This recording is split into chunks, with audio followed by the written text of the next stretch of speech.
Greetings everyone, it's Snipey47A here for the third episode of our review into the changes going on in Star Trek Online, specifically relating today in this episode on the changes to bridge officer abilities. Now unfortunately Spencer cannot make the recording of this episode.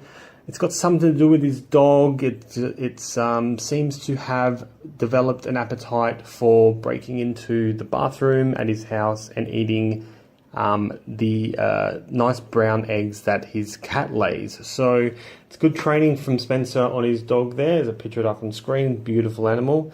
And that dog is delivering Spencer a lot of QQ, and that's why I love that dog so much. Okay, on to business. I'm going to be reviewing all the changes to the BOFF abilities. Okay, so getting right into it, tactical abilities, and first cab off the rank is beam overload. Now, beam overload has essentially had a change that put it back in time to the way it was 2 years ago, except for a post-activation buff to normal beam attack damage that lasts for 10 seconds. So here are the changes. So it no longer critically hits. The initial damage output has been increased, which also affects the maximum one hit. And the post-activation buff lasts for 10 seconds, and it buffs energy damage and critical severity. So the testing parameters were a test that lasted for at least 90 minutes, exceeding 30,000 standard beam shots and at least 280 beam overload attacks. And the results are: max one hit increased by an average of 30%. Beam overload damage itself was down 27%. Now, to put that figure in a bit of context, critical chance achievement by beam overload was 25.1%. There was no other traits or anything that could interact and pollute the test. The character or the tune was as bare as we could make it, and there were no unnecessary other damage buffs. So 27% reduction. Now the most interesting thing about this ability is what's happened to the normal beam attacks. Just shy of a 65% increase, which is significant. It gives this ability real teeth, because previously, once every 15 seconds, if you had the ability to cool down beam overload or you ran 2 copies of it, you could do 1 attack in every 15 seconds, and then you're just back to your standard beam array shots. Now this gives you an extra level of damage buff, meaning that you only really have 5 seconds worth of standard beam shots before your next beam overload is available. Okay, next is the infamous fire at will. This has received a lot of chatter from the community on these changes. There's only one line in the patch notes, and it says, now has a slight damage penalty and accuracy penalty at each rank. Now, as it turns out, the accuracy penalty is 50% at Firewall 1, 40% at Firewall 2, and 30% at Firewall 3. Now, the results of the test, done with the same parameters as the beam overload test, are as follows. Overall Firewall damage reduction on Tribble was 27%. Now, interestingly, normal beam attacks were down 24% compared to holodeck. Now, I'm not exactly sure what has caused that. I need to look at it further. Concerning that even the standard attacks are down. So I'll update you and the notes on this video when I get to the bottom of it. Now next is onto Cannon Scatter Volleys. Cannon Scatter Volleys has also had some changes, but of a different vein. Same accuracy debuff, or same accuracy penalty, at each rank, but it has retained a damage increase as you move up the ranks. Now that damage increase is lower than it is currently by a few percentage points, but it was enough to produce these results. So using the test with Canon Scatter Volleys 2, so I could run 2 copies and have the uptime as much as possible, there was a 36% drop in damage, average damage, and in standard attacks there was a 32% drop. So that's consistent with the previous test in regards to standard beam attacks and or standard attacks from the Canon, and it requires more investigation. Next is Canon Rapid Fire. Canon Rapid Fire has had an increase to the number of cannon shots while in rapid fire by 50%. So you've had the increase of rapid fire and then another 50% on top of that on increase on rapid fire itself. And I was doing the testing, I was just amazed how quickly these little bolts were coming out of my ship. Also, you've had a change to the damage at different ranks. You had 0 at rank 1, 10% at rank 2, and 20% at rank 3. Now, this is fairly consistent, if I recall, to the damage on triple. It may actually even, sorry, damage on holodeck, it may actually even be higher. Now on to engineering. Engineering, we start with reverse shield polarity. Now this has had a bit of a nerf. The percentage of healing that you get from being struck by energy weapons is now set by rank. It doesn't scale anymore with shield restoration. The heal percentage is 50% at rank 1, 62.5% at rank 2, and 75% at rank 3. An issue was also resolved where rank 2 was not giving a percentage of boost to heal over rank 1, and now the duration no longer scales with shield restoration. It's now set per rank as well. So you've got 12 seconds for RSP1, you got 16 seconds for rapid RSP2, and 20 seconds for rank 3. Now, next is the never really talked about anymore aceton beam. Now, this has had some interesting changes, and I wouldn't be surprised if I actually see this ability start getting used again. I'm working on a build that doesn't center around it, but will utilize it. So, what's happened? The cooldown has been reduced to 45 seconds on all ranks. That's a pretty big change. It was 60 seconds before. Now, the duration of the damage over time and the energy weapon damage debuff has been reduced to 10 seconds. The magnitude of the damage over time has been significantly increased, and to take it from me, it has been significantly increased. It also resolved an issue where aceton beam was being treated as a hazard, which means it could have been cleared by hazard emitters. And now aceton beam places the target's projectile weapons offline for a set number of seconds based on its rank. 3 seconds for rank 1, 4 seconds for rank 2, and 5 seconds for rank 3. SOB and I are working on a build to deal with Odinite in PvP, where we expect to get lots of QQ. Now, why this is going to be interesting, because the radiation damage is buffed by part gens and is scaled by auxiliary power. And on a heavy part gen build, you can get this ability to do some decent damage, but you have to have a lot of part gens to do it. So it is a specialized, if you wanted to do damage, it is a specialized build that you're going to need to do it. It appears that there has been some scaling or restraint to how much you can buff this up. But on the rank 3, it was impressive. About 5,000 damage per second, and then it goes for 10 seconds. And it was 50% shield penetrating. Extend shields. Now, extend shields will encompass an area of 10 kilometers in a sphere. That's up from 7.5 kilometers. And the amount of shield healing has been increased, and of course it is buffed by shield restoration. Okay, the next one is directed energy modulation. This has had some pretty serious changes. It no longer bypasses shields when active, and now just gives your energy weapons extra shield bleed through. So I don't exactly understand the shield mechanics enough to know what that exactly means. So a bypass, I'm guessing it just ignores parts of the shield, a percentage of the shield, and just goes straight to your hull. I'm assuming that a shield bleed through, okay, is a damage reduction by the shield itself. Okay, so that's what my assumption is.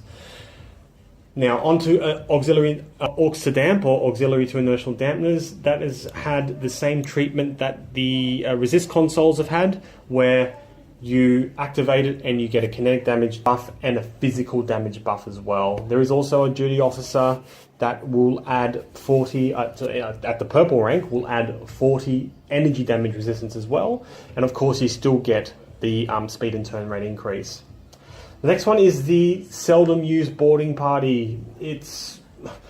I may have a play with this when if I get bored. I'm still not sure in the ever increasing world of AoE of how this is going to play out, but boarding party shuttles now fly much faster to their target, and it is quite noticeable actually how much faster they go. They don't seem as docile. Boarding party shuttles have now a very high amount of physical and damage resist, and I'm assuming this is to deal with explosions and torpedoes. Now, the increased recharge effect is now guaranteed on weapons if the shuttles reach their target. So it will slow your firing cycles down. The damage dealt by their point defense turret, which is, I believe it's a duty officer that gives that, and it's a chance to duty officer, has been increased. The chance to inflict recharge to bridge officer abilities now no longer scales with each rank, but the duration of the ability does. So the higher the rank, the longer the debuff to recharge timers are. The chance to take subsystem offline now no longer scales with each rank, but the duration does, pretty much the same as previous. And finally, the duration of subsystems offline now scales with the owner's drain expertise. So it's tempting to try it because there are a lot of drain builds out there, and drain X is not hard to come by. It's just how those shuttles make it to their target. Now onto science. Feedback pulse is the first one. This has had a significant nerf, and it's not going to make me that popular for saying it. It needed it. It was pretty much out of control. It did form the central part of the current PvE DPS meta, where to get DPS, and I don't know of any other game where it was like this, to get the highest DPS, you had to ensure that you got the highest amount of aggro and attacks against you, and you had to be able to survive that. So essentially, the best DPS ships in the game were also tanks.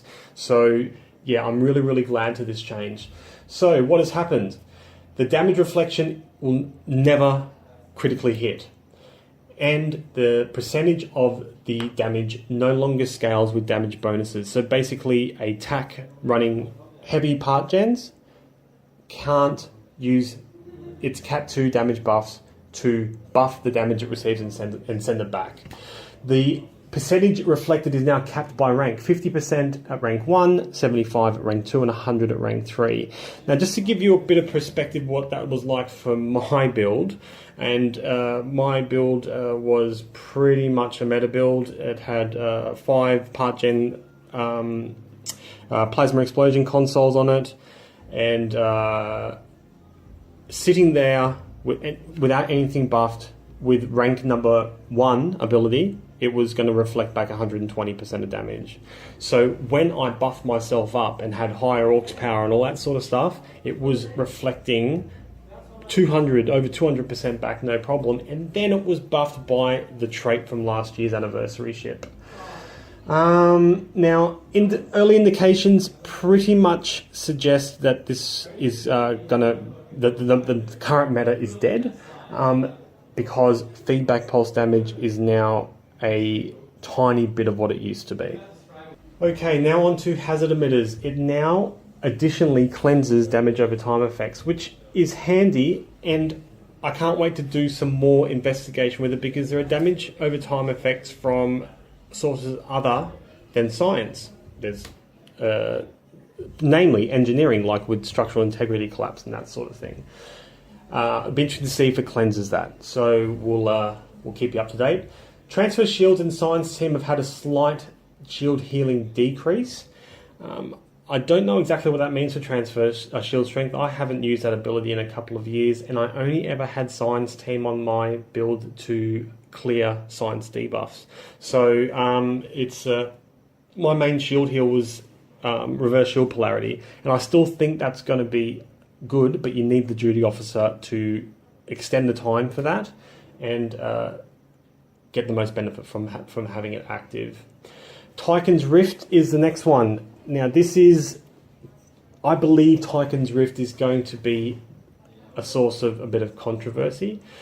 It's actually well known to me how ineffective Tychon's Rift is, and I do recall sitting in a PvP map with someone who's very intimate with these changes, discovering that your EPS figure can offset the amount of drain. Now that was 2.5 years ago. Now he works for Cryptic and he's fixed it. Fantastic. Thank you so much. There was also an issue, apparently, where it would drain more than once per second on a target if there was a second target close by to interact with the ability. That was, I didn't know that was going on, and it probably wouldn't have been very clear in the current holodeck build because everyone's got, you know, decent EPS and they just wouldn't have noticed the drain. Now the amount of power drain has been increased, and take it from me, it has been increased. It's quite significant now. Testing with Spencer in the PvP map, he had about 120 drain X. I was 300-ish, 350, and without sensor analysis, I put Tychon's 1 on him and he lost all his power. So I'm not going to call it OP or anything like that, or there's any issue with it. This may be the intended result, where players would have to think about, if they're going to be doing PvP especially, they would have to think about how they spec in Drain X. Because in every PvP match, there's always someone that drains, and if you don't defend against it, your ship will essentially just stop and you'll be dead. And finally, the amount of damage has been slightly increased, and the increase is very slight. It may be the cherry on top that actually ends up killing an enemy when he's low on power, but it won't be the sole reason of killing an enemy. Moving on to Photonic Officer. Now, Photonic Officer, I tinkered with a Photonic Officer build a long time ago during the Orcs to Bat days, when that was the preferred cooldown method. And we may actually be ending up back there when we discover the most optimum way to survive in the new universe. But Photonic Officer, it may be worth having a look at this. What turns me off it is its long cooldown. So let's go through it. The recharge reduction has been increased to 30% at rank 1, 50% at rank 2, and 70% at rank 3. Now, this BOFF ability only occupies Lieutenant Commander and Commander. So for you to slot this ability, you are giving up a slot that normally goes to a damaging exotic ability. Now that may have a place in PvP. I'm not so sure about in PvE. Now the cooldown of the ability itself has been reduced to 2 minutes, and unless something has changed, if you're running 2 copies of this, activating one copy will reduce the other one while it's in cooldown. And importantly, the ability itself is not regarded as a status change or a status effect. It is now a buff which can be cleansed and removed. Subnuke or subnucleonic beam, another change that has upset a few and excited others. So essentially it's been removed from the captain's suite of abilities and has been given as back to all captains, whether they're science or not, as a bridge officer ability. Again, it's a bridge officer ability that starts in Lieutenant Commander, and both rank 2 and rank 3 are in Commander. So The next change, it now debuffs energy weapon haste for the duration of the effect. So that is pretty good because Subnuke got rid of everything else. So why don't they update it to get rid of everything? Because that's what it was intended to do. Now the duration of Subnuke is now only 10 seconds. That is a reduction from when Captains had it. The base cooldown has been increased to 3 minutes, and this is a bridge officer ability. It will have different cooldown structure. We will look at that at a future date. And now the minimum cooldown is 2 minutes. So that doesn't mean that you won't try to still cool it down faster. It's what it's going to be at when you get it down to its global that we don't know right now. Okay. Gravity Well. Now, I'm going to talk really quickly about Gravity Well and Subspace Vortex because they aren't performing correctly on Tribble at the moment. They, instead of having a damage buff, they've had a damage increase, and it's just not really worth talking about them until the correction patch fixes it. Tractor Beam Repulsors. The Tractor Beam Repulsors have had its damage slightly reduced. It's depending on your part gens and your Orcs power. Why I think they did it, because everyone these days who is doing a lot of damage with Tractor Beam Repulsors is doing it because they've got the duty officer that turns the push Tractor Beam, which is what its standard ability is, into a pull Tractor Beam. Now, Destabilizing Resonance Beam has had a debuff. It's one of the abilities that came from a mission. And it was an ability that caused a lot of trouble in PvP actually, because it dealt physical damage when there was really nothing to buff the resist for physical damage back when it came out, which was I think about 18 months ago from memory. So it's had its damage decreased, and it is significant, and it may require you to either increase the rank that you use it at or drop the ability altogether. It just depends on your build. Like I said, it is physical damage, but there is physical damage resist now all over the place. So I would still test it yourself, see how effective you are with it, and go from there.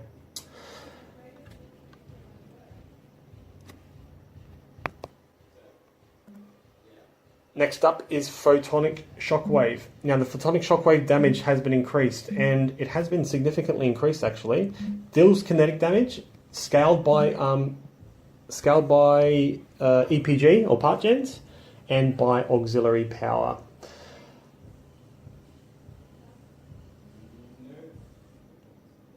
Now, traditionally, Photonic Shockwave also pushes the enemy backwards, okay, and that would be impacted by Control X.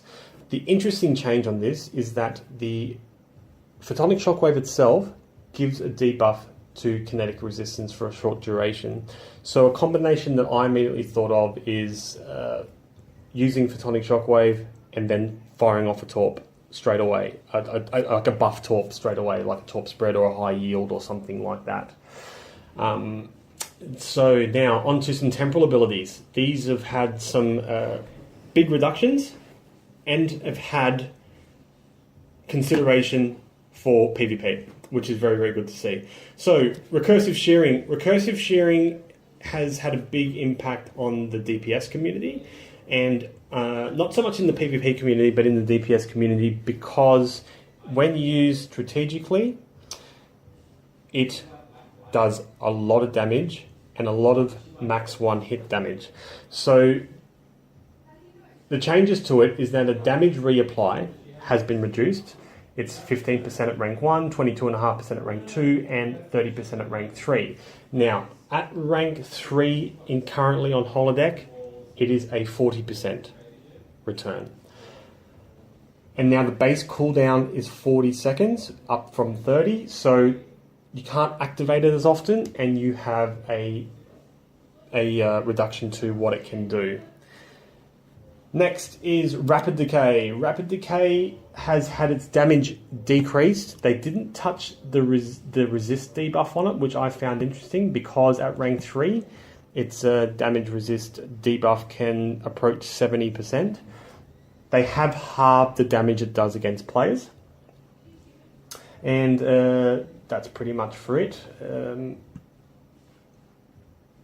Yeah, so it will be interesting to see how this plays out in PvP. It's quite widely used. Chronometric inversion field it's simply had a damage reduction. I haven't really had much to do with that ability. Only really in PvP. Every time I deployed it, the person that I deployed it at used an ability to move away from it. So I don't really know if this is going to impact too many people, unless there's a specific team who has this as part of their moves against their enemies. Entropic redistribution. This is the ability to use in PvP. It is essentially a single hit to a single target, and when buffed up, it can be big, especially in the days when people didn't generally know what their physical resistance was or how to buff it or buff the resist. So its damage has been decreased and the damage to players has been halved. So that is very, very good. I can't wait to start doing some PvP. I haven't had any opportunity to since the patch. I probably will wait until after it goes in the holodeck. The next one is the infamous... Alright, on to the next big change to a bridge officer ability in these patch notes. It's another one that's gotten a lot of reaction from the community, and not all of it positive. So, override subsystem safeties. Now, people have been using override subsystem safeties, which does give a significant increase to weapons power and the damage increase that is able to give. And they were benefiting from gear on their ship cancelling out the offline penalty at the end of that duration. At the end of the effect.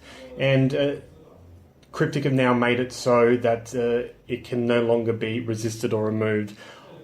I don't think that this is a bad thing. It is returning the ability to the way that it was originally designed. And if you are going to artificially increase what your ship is capable of doing naturally, there should be a penalty for doing that. So you have to think about whether this is the right time to activate it or not, instead of just spamming it where there's the most hull on a map to get the most DPS, for example. Now, Kinetic Magnet it had another change. Now, the debuff lasts until the duration ends or it's cleansed, and no longer goes away after the target takes a set amount of damage.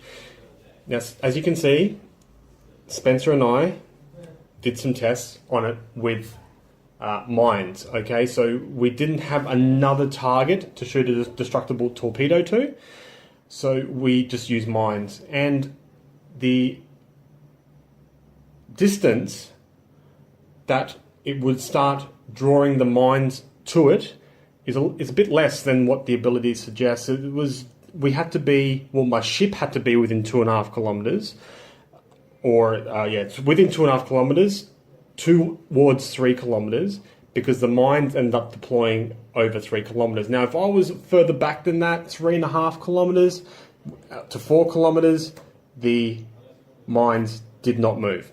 Okay, so and the damage that the mines did when striking Spencer's hull, which had little to no resist on it, it didn't even move his health whatsoever. Now, I didn't buff anything apart from the kinetic magnet ability itself, but you would expect to at least see something. Okay, shields do have bleed through. Kinetic damage, albeit small, does bleed through. Should have seen something, but didn't. Now on to command abilities. Now, the needs of the many. The needs of the many, it now has temporary hit points, which now scales with the caster's shield emitters. And the base amount of the temporary hit points has been decreased. Don't know much about that ability. I haven't used that many command abilities myself, apart from Rally Point Marker. and I don't really know what that means. So moving on, now reroute reserves from live support. Now I know Spencer would be talking right now how he tinkered with this ability with Orcs to Bat for a cooldown to try and get back some of the DPS that he lost, essentially. So what reroute reserves from life support does, it takes power supposedly from life support, it increases the maximum subsystem power for all your subsystems and gives it power, but as the effect goes on, it slows down your cooldown timers, okay, and you can't recover that enough to make this ability viable. It's also got a very long cooldown itself and doesn't really suit a DPS run. It's worth having a play with. It may suit your kind of play style and the kind of content that you like to play, but be prepared for some strange things to happen to your HUD after your damage increase from your weapons power. Now, Call Emergency Artillery is I don't really know what to say about this one. I've only got one word. It's embarrassing. We, as you can see, did a few tests. It's suggested that its damage effect will happen between 2 and 10 kilometers of you. So I started all the way back at, I think it was 8 kilometers, and no damage. I moved closer, did it again, no damage. I moved basically to point blank, not point blank range from a ship, but close enough that you wouldn't naturally get there, even against fighting AI. It still looked like the artillery missed, and it did next to no damage to him whatsoever. So I don't know whether this ability is working properly or as intended, but it is pretty much something that you shouldn't be slotting on your ship unless you like to not slot things in your bridge officer slots, because there's no, it is like putting nothing in there. Flanks formation, that's just a simple accuracy and defense debuff. Buff has been increased at all ranks. And finally, that's it for the command abilities. Moving on to pilot, there is a few that have been affected. Now, deploy countermeasures. Deploy countermeasures is an ability that I used to defend myself with from Odin Knight's Torps. It did scale with Control X, and I was able to, with the third rank of that ability, have a good portion of immunity from kinetic damage. I think it was 15 seconds or 17 seconds or something like that. It also has the chance to confuse or placate an opponent. Now, what they've changed on it is that the immunity no longer resists with Control X. Okay, so it's just a set time for each rank. Subspace Boom is the next one. The damage dealt has been increased, and the defense debuff on foes in the area has been increased also. Took us a couple of goes to get this one working. The damage wasn't really there. It barely damaged shields and did practically no damage to the hull. What we had to have a couple of goes with was getting the defense debuff to work. I'm not sure. I tried slightly above Spencer's ship, slightly below it. We couldn't get it consistently going. So yeah, that's maybe one that Cryptic should look at. And finally, coolant injection plasma. They say that the damage dealt after the plasma ignites has been increased. And yes, it definitely has been increased. As you can see on the screen, Spencer's sitting in the plasma at the moment, and his hull's just going down and down and down and down. And I don't have an excessive amount of part gens on that build. So yeah, that's an interesting one. That's an interesting one, and I would suggest requires some further consideration. So that's it for the bridge officer changes. There is one more episode left where we talk about the skill tree changes and just the general updates that were made to the game. We'll also address the plasma consoles. We sort of knew that, or didn't know for sure obviously, but we sort of had an idea that maybe Cryptic would change from their initial release. It was, and that's why we decided not to talk about plasma explosion consoles until the final episode. Turns out that we were right, they have increased it. Now we will see exactly what the decrease is from the current holodeck state of environment.